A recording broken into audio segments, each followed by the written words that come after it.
Welcome to Esoteric-Truth Radio. I'm your host, Trinity.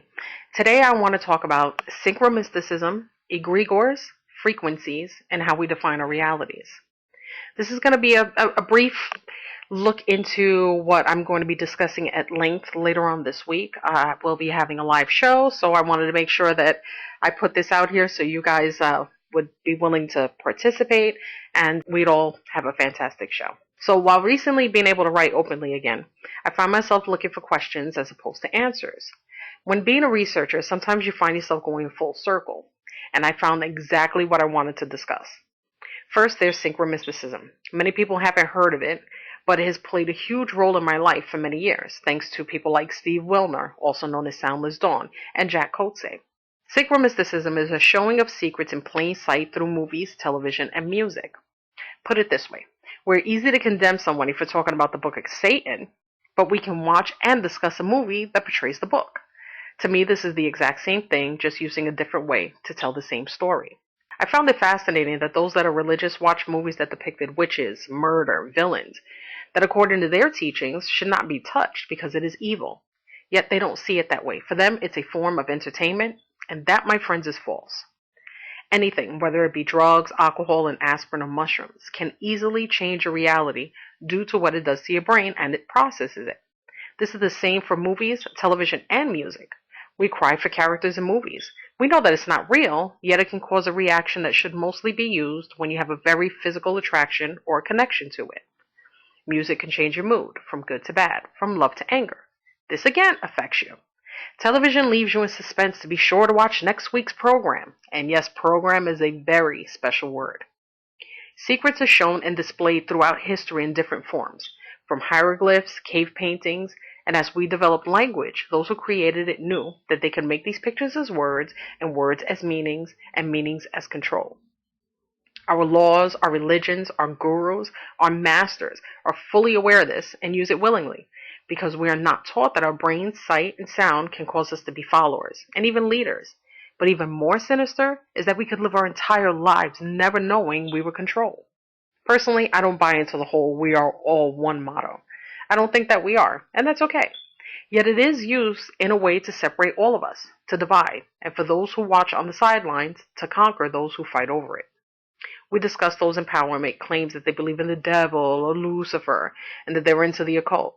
And yes, I believe some of them are. But can you actually say that you know exactly who they worship?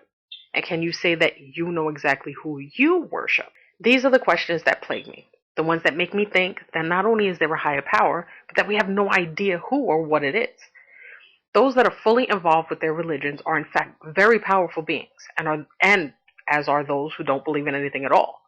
That is what makes us similar, but not exactly the same.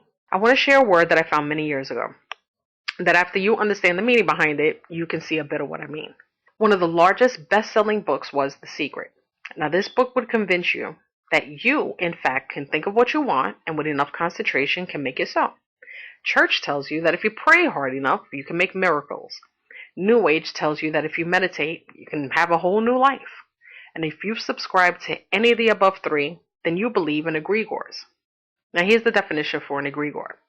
It is an occult concept representing a thought form or collective group mind, an autonomous psychic entity made up of and influencing the thoughts of a group of people. The symbiotic relationship between an egregore and its group has been compared to the more recent non-occult concepts of the corporation as a legal entity and the meme. I never knew there was an actual term for this, and that in many, if not all religions, and even the non-religious, this is used every day, and in large, sometimes massive groups of people, including religious places like the Dome of the Rock and the Kaaba. Even if you want to get more closer to home, you can make these forms in concerts and events with massive groups of people in almost any venue, if you know how and what you're doing. We have easily turned man into gods.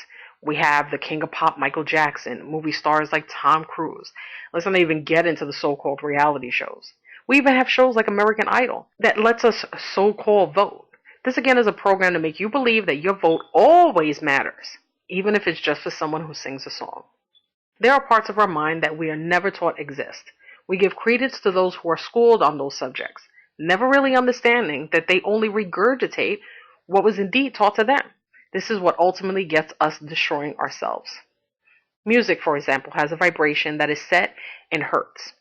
Not to get too technical, but there are two sets. One is 432 hertz, which is allegedly the tune of the earth, and 440. Here's a very important quote. There are a lot of people who considered modern music annoying. Many people become emotionally disturbed listening to certain types of music.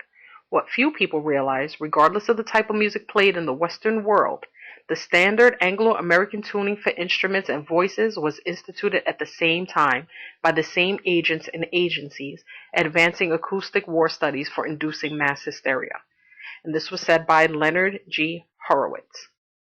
There are so many things that if you just come to the realization that we're kind of thrust into this world without knowing much, and that now we do have opportunities to take the time to talk to others, to participate in a form of learning, then if we were to devise our own egregores, then things can actually change.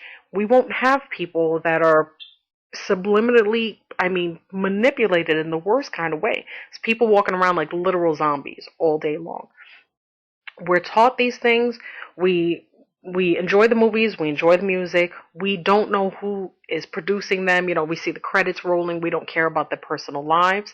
I plan on doing a whole thing about L. Ron Hubbard coming up very, very soon. So I want to thank you for this. I plan on expanding on this in a future show. I wanted to make sure that I put out some of the information there for you to research, to look into, to find out what makes you comfortable. If you would like to participate or you would like to be part of a show in the future, whether it's this discussion or something else, please be sure to get in contact with me or my co-host Scarlett at Facebook, Esoteric-Truth Radio, and on YouTube. Thank you.